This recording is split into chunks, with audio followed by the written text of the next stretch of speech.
Hey everyone, I'm Nikhil with Shelf-Esteem, a film, television, and gaming composer specializing in book adaptations. And this is my list of 12 books and series that I think should be adapted and haven't been yet.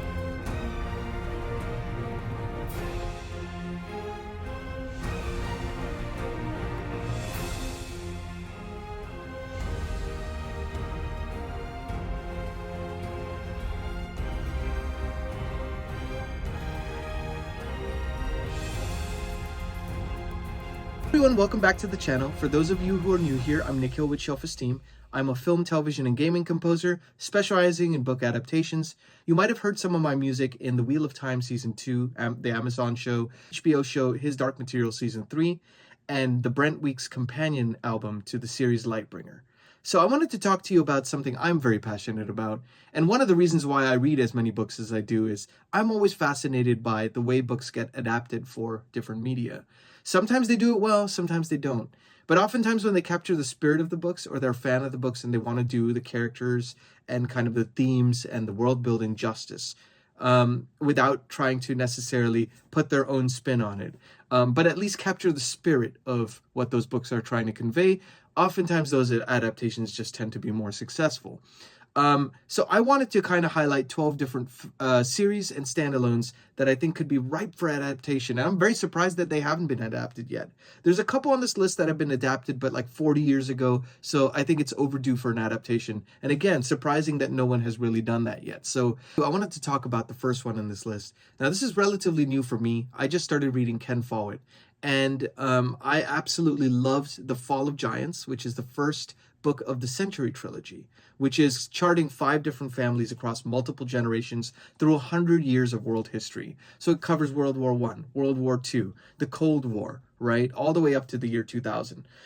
I think it would be fascinating to have like a long-running series, like 4 seasons, 5 seasons, or even like 3 to 5 seasons or something like that, where each one has a different arc in each book. So each book would be 1 season. Something like that could be kind of interesting. Like, could you imagine the characters that Ken Follett has developed interacting with characters in world history? Now, I think the only reason why this, would be hard to adapt for TV is because of the budget. I mean, I would imagine that a long-running series like this of a few seasons would probably cost quite a bit for the set pieces and kind of recreating those just for one particular season.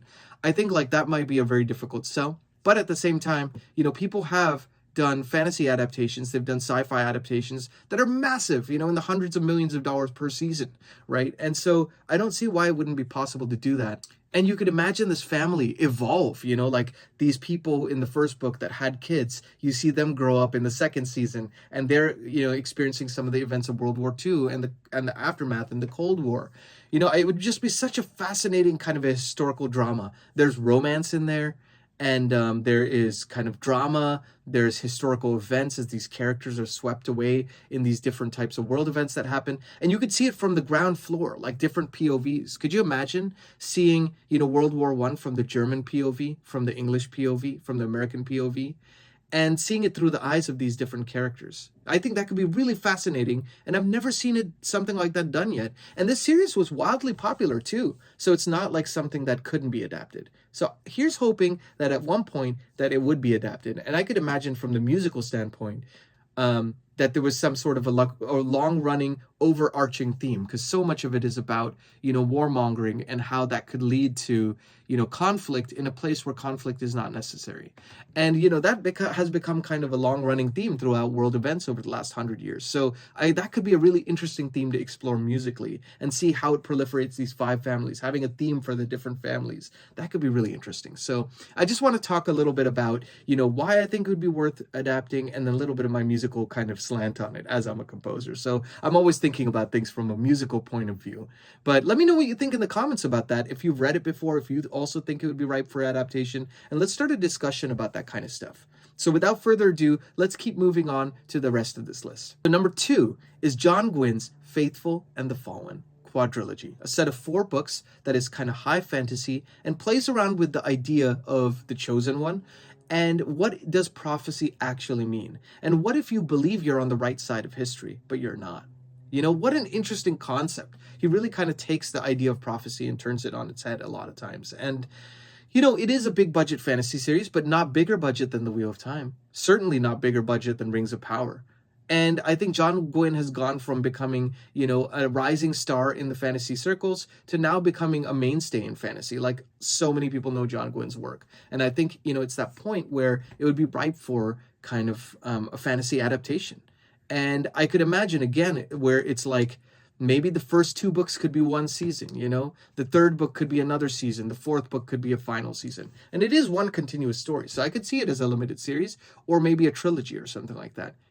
It's always interesting seeing the reverse of what happened in The Hobbit, where one book became 3 movies, and instead do 4 books, make it 3 movies or something like that. I think you'd be able to have a really continuous storyline. So another way one could explore that. And from the musical standpoint, there's all this kind of like Celtic, Norse kind of influences. Could you imagine having that kind of like almost ancient sound with this kind of Western cinematic, modern kind of sound? It could be really interesting to play around with those ideas. And hint, hint, there might be some cool things on this channel regarding that. So I'll keep you all posted as that comes about. It's just like a fan idea that I'm playing around with. So that was the second one. The third one that I think could be adapted and hasn't been yet. There have been talks about adapting one of the books, the standalone, in the First Law series by Joe Abercrombie. They've been talking about adapting, I think, Best Served Cold, and that kind of revenge story. I really hope that gets adapted. I'd heard it kind of hit some delays, and it's kind of the future of it's now uncertain. But how cool would it also be to have like a First Law trilogy based on those first 3 books, or have the first 3 books be like one continuous season, because it's really one continuous storyline, and you could really explore the characters in one season that way. That could be interesting. And then have, each standalone is its own maybe season, or maybe a film, kind of a film, and then you have another like sequel trilogy gets like another couple seasons or something like that. I don't know, just an idea that one could play around with. And the grimy, gritty feel of the atmosphere of the locations in the First Law could be really interesting to play around with. You have character themes for a Glocta, you have character theme for a Logan Nine Fingers, the evil guy trying to do good, right? I could imagine these types of interplay. You could have themes for various areas in the First Law universe, and then also gritty, grimy aspect of that setting with something that kind of blends almost like a hybrid score, like really kind of nasty processed instruments, like maybe solo instruments that you might find in a fantasy, but kind of distorted and like kind of weird, and then can combine it with the cleanliness of like a sweeping epic, sweeping epic themes. That could be really an interesting way of exploring that. So that's what I'm thinking about, as far as like Joe Abercrombie's The First Law trilogy. So that's the third one on this list. The fourth one is kind of under wraps, but it is being adapted right now. I'm just really hoping they stick the landing and actually do this right, because they only released 1 film previously to cover 7 books. That's right, you heard that right, 7 books. And that is Stephen King's The Dark Tower series. So the Dark Tower series means so much to me personally, and so many millions of other people's readers around the world. It is trippy, it is such a mishmash of genres, and it is a series that feels impossible to adapt. And I really hope that Mike Flanagan, who is slated to be the showrunner and who has the rights to adapt it, really is able to pull this off, because, I know they're working on scripts or something like that, but it's right in the early development. And, never say never with these things, but also nothing is guaranteed until they start filming. And even then, as we've seen lately with things getting canned, nothing is really guaranteed until it's on our screens, right? So here's hoping The Dark Tower gets its proper adaptation the way it deserves, and gets like a few seasons for that 7-book arc instead of, 1 movie for 7 books. Next one might be a hard sell from a budget standpoint, but man, the story is so brilliant, and this author's finally getting the credit he so deserves. And I'm talking about, of course, the sci-fantasy epic, The Sun Eater series by Christopher Rocchio. I mean, this guy has taken some of the best elements of Dune, Star Wars, and, kind of some mind-bending sci-fantasy, and really kind of made it his own. And The Sun Eater is one of the most unique tales in sci-fantasy I've ever read. I am a constant reader of this guy. I will read anything he makes next. And he's like an auto-buy author for me. I made actually an auto-buy authors list, which I'm linking up here in case you want to check that out as well. But Christopher Rocchio is the man, and I could just imagine the space opera set 20,000 years in the future with deep characters and deep lore. Would be a very hard thing to adapt, but I could imagine it done a couple different ways. Like, I could almost imagine it as like an pseudo anime type of a series, you know? That could be an interesting way to explore the Hadrian Marlowe story, you know? And you could really kind of get like some of the more trippier elements and some of the more, you know, kind of larger than life elements in a way that might be, you know, it's hard to express that in a live action setting. So I could imagine that being possible. But I really hope that he continues to rise and get the credit that he deserves, and that Hollywood starts to take notice.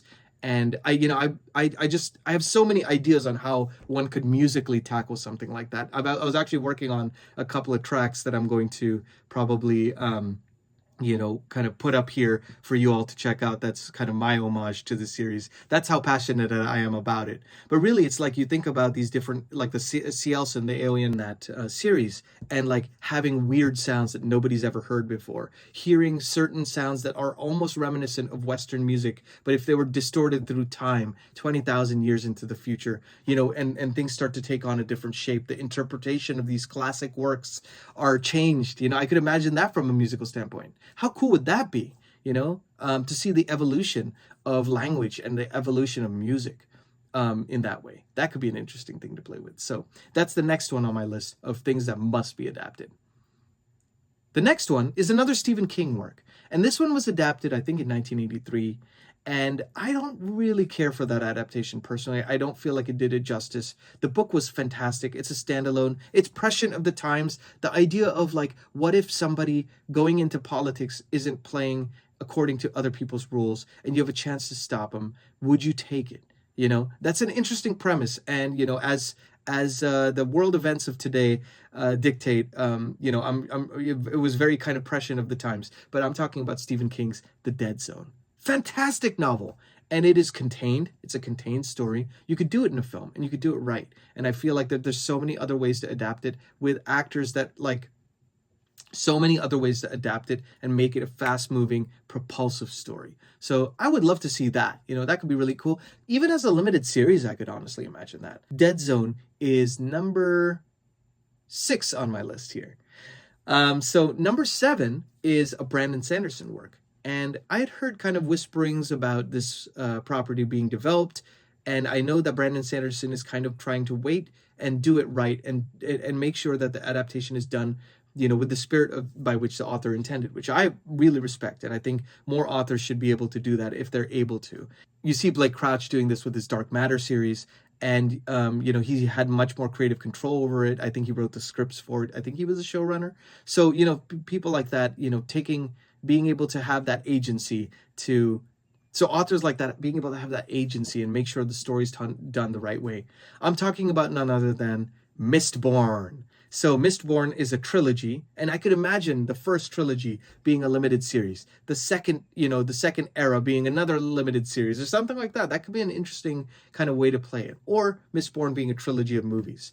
That could be also interesting. But I would think that like it would be so cool to have Mistborn as like, you know, the theme of it evolving over these different eras, right? Because you have Mistborn era 1, then you have Mistborn era 2 take place a couple 100 years after Mistborn era 1. You know, it's kind of the turn of the 1900s kind of era. And then you have Mistborn era 3, which is yet unwritten, but will be taking place around the 1980s, I think. And then Mistborn era 4, which takes place in the far future. So I could imagine there being even a Mistborn musical theme that kind of like evolves as the era evolves and the production kind of mimics what it would be in these different kind of series. And you have almost like an anthology series, Mistborn era 1, 2, 3, 4, a 4-season show. Might be a little overly ambitious to pack in like each season, but that's just a thought, you know, that could be kind of cool to tackle. So Mistborn is the next one on my list. The next one, before I say what it is, my shirt, if you can see this already here, probably give you an idea on what I'm talking about. Wore it just for this video, of course. And that is none other than the Stormlight Archive by Brandon Sanderson. So I wanted to group both Brandon Sanderson properties here together so you could see kind of what I feel about both of them juxtapositioned against each other. But, you know, I love the Stormlight Archive series. It is absolutely one of the most ambitious fantasy series I've ever seen. The only thing I would imagine in a live action adaptation is it would be expensive to create, you know, like Rings of Power expensive, I would imagine, to do it right, you know. And I wonder what it would look like. I think there was whisperings of I feel like I remember hearing maybe a year or two ago, Brandon Sanderson's team talking about, oh, what if it was like an animated series even? That could be an interesting way of exploring this world in a way that would actually do justice to the scale and scope of it without necessarily being as expensive as, live action might be in that case. So I could imagine that. I could imagine having a main Stormlight theme, having a theme for each character, having like theme for the planet Roshar. And, if you have these themes and these different kind of book series start getting adapted, it could be really cool to have like them all linked musically through the Cosmere, so the Cosmere has like a unified theme that represents all these different planets. Like, I could go on for hours about my passion for the series and for Brandon Sanderson's Cosmere, but I think Stormlight Archive could be a really good one to get adapted, and I really hope that happens very soon. The ninth one on this list is none other than The Dresden Files by Jim Butcher. So there was a Dresden Files adaptation in 2007, I believe, and it was kind of ill-fated. I could imagine there being another Dresden Files adaptation done right, where, it kind of starts almost as like this Pulp Fiction, neo-noir kind of a feel, and then it starts to evolve into this greater fantasy world, doing spirit and justice to the way Jim Butcher has been writing his books so far. The first 3 books are much more contained stories, and it's the 3rd book you start to already see it expand outward. It could be really cool to have like a series that maybe the first couple of books could be combined into one season or something like that, and it's maybe almost like an anthology or something, and then it starts to open up into the wider world. From a musical standpoint, man, like, you could see elements of noir, you could see elements of dark, kind of a grittier feel, but mixed with this fantastical, wondrous feel. That juxtaposition could be really cool, because Dresden Files' world of that, kind of living in Chicago and battling all these like different monsters and being a wizard who lives there. It just could be a kind of a cool setting for it musically. I'd actually done, shameless plug here, I'd actually done like kind of an orchestral homage to the series as a whole. So I'm just linking that up here, just in case you're curious to check it out. But I'm very passionate about the Dresden Files. I'm about 8 books now in, or 7 books in, and I'm looking forward to kind of continuing on that train and reading more. And I really hope this gets adapted again, because it's a shame, that it was only adapted for a short time and then it was canceled. And so I'm really looking forward to seeing the Dresden Files adapted properly and to do justice to the spirit of the books that Jim Butcher has been writing. Number 10 and number 11 are 2 Robert McCammon books. So Robert McCammon is one of my fast-growing favorite authors. 2 of his books are all-timers for me. They're on my top 10 books of all time list. And one of them, the first one of them, is called Boy's Life. It's a coming-of-age story about a kid growing up in a small town, Zephyr, Alabama, in the 1960s, and seeing kind of the winds of change sweep through the town as his dad works as a milk bottle salesman. And while he's en route with his dad on one of his, kind of like deliveries, milk bottle deliveries, he sees a car, dive into a lake, and there's a dead body inside it. And it's kind of like a murder mystery, but also wrapped up in this like joys of being a kid, nostalgic feel. Man, I could imagine that being fantastic for an adaptation. You could do it in a couple of different ways. One, capturing the 60s as it was intended in the book. Another way is like, I know this may sound blasphemous, but hear me out, is a lot of people talk about how these days, especially, a lot of people, kind of wax poetic on the 1990s and how that was like, a peak era in human civilization. You always hear people nostalgic about the 1990s, and kids growing up today always talk about, oh, I wish I was born in the 90s, and having lived through the 90s, it was a pretty special time. And kind of the adventure movie, the coming of age story, the drama of a kid growing up and experiencing life, like there was so much of that in that era. So to capture kind of the feeling of that nostalgia by moving the timeline up 30 years and having a story that people could relate to now could be an interesting take on it. I don't know, just a thought. But Boy's Life is the number 10 slot for Robert McCammon, and number 11 is his other masterpiece, a post-apocalyptic novel, an epic, almost 1,000 pages, but extremely readable, about what if a nuclear holocaust happened and what would happen to the survivors and what would happen to civilization as a whole. And of course, with world events being as they are, it has become even more prescient of the times. It was written in 1986, and I'm talking about Swan Song. So I'd heard that Swan Song had the rights option recently. I don't know quite how true that is and how far along the chain they are, but I really hope Swan Song gets adapted because the character work is just fantastic. A limited series could be really interesting. You could open it up to several seasons, but kind of go off book. I always get a little nervous when people go off book because, not because I'm a purist about the books. I mean, there's plenty of things that capture the spirit of the books, and they may go off book. And that's not a problem for me, but capturing the spirit of the books is easier said than done. And oftentimes going off the book does open it up to a little bit more of a contentious problem, right, for the series, because you change one thing and suddenly it branches out and it changes so many different things. So I could imagine, that music in this would be like kind of the emphasis of the human struggle, juxtaposition with a particular plot point in this where there's kind of like a glowing object. That's all I'm going to put it, because I don't want to put any spoilers in it. There's a little bit of magical realism, so kind of juxtapositioning the dark and the very kind of gritty feel with this kind of almost like hopeful tone could be really an interesting way to tackle it musically. So that's number 11.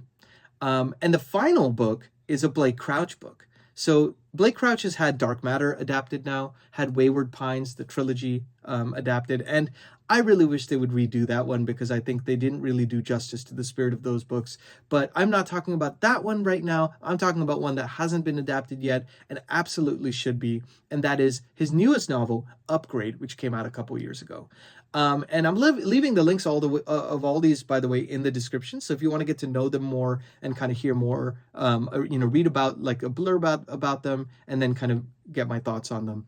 And it's kind of interesting because it's not a future that's completely too far-fetched either, because it talks about the ramifications of genetic engineering. And that would be an interesting thing to explore. I think like one of those questions of just because we could doesn't mean we should. I think that's a really fantastic theme to always be playing around with because it's kind of always true, isn't it? It's kind of always universal. We felt that way by looking at movies like Jurassic Park in 1993, and now we can feel that way with stories like Upgrade.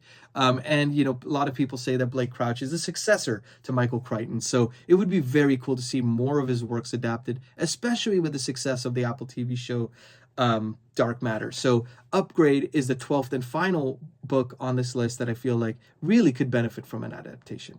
Now, this is known by no means an exhaustive list. I have quite a few more. These were the 12 that came to mind first for me, and these are the ones that I kind of put up here because I wanted to talk a little bit about it from a composer's point of view, because I've been able to be fortunate enough to work on adaptations and kind of seeing the inner workings of how story beats are done and how music is addressed in those particular shows. I'll do a little bit more of a deep dive into that at some point, but having seen that, it's just something I'm very passionate about. So leave it in the comments if you like this video, if you would like to see anything more like this, because this channel is a dialogue for me. I always want to do videos that you all are passionate about. So if you don't want to see more of this, let me know, and I'm fine to pivot to something else. If you want to see more of this, let me know as well. So thank you so much for watching the slightly longer video here today. I'm Nikhil with Shelf-Esteem. Please be good to yourselves, please be good to each other, and please like and subscribe if you're enjoying this video content. Want to see more of this because I'm doing this for fun. I'm doing this to talk about the books that I care about and the books that I think you all should read, and to get recommendations from you as well. So thanks for joining in the conversation. I'll see you next time. Take care.